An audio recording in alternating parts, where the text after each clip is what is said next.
Danyo sa mango industry sa Pangasinan umabot na sa mahigit 100 milyong piso. Naritong report ni Russell Simorio.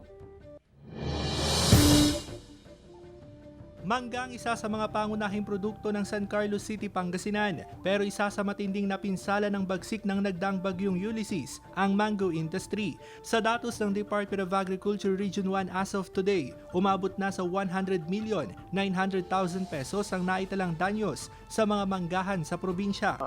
Kasi malakas yung hangin, sir. Nahulog yung mga bunga. Timingan yung mga for harvest sana natin ng December.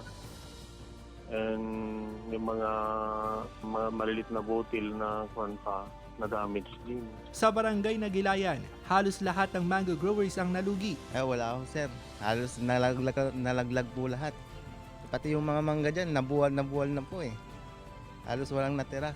Kaya pagdating namin ng kinaumagahan, yung mga nalaglag, pinagpupulot na ng mga tao. Lahat po ng mga bunga ng mangga is nalaglag po. Pati yung mga in-spray nila na para sa December po is na-wash out din po sila. Nalugi po talaga sila this year na po na ito. Ayon sa Department of Agriculture, asahan ng mga apektadong mango growers ang tulong. Magbibigay ang DA ng fertilizers at assistance para makabangon sa dagok na dulot ng bagyo.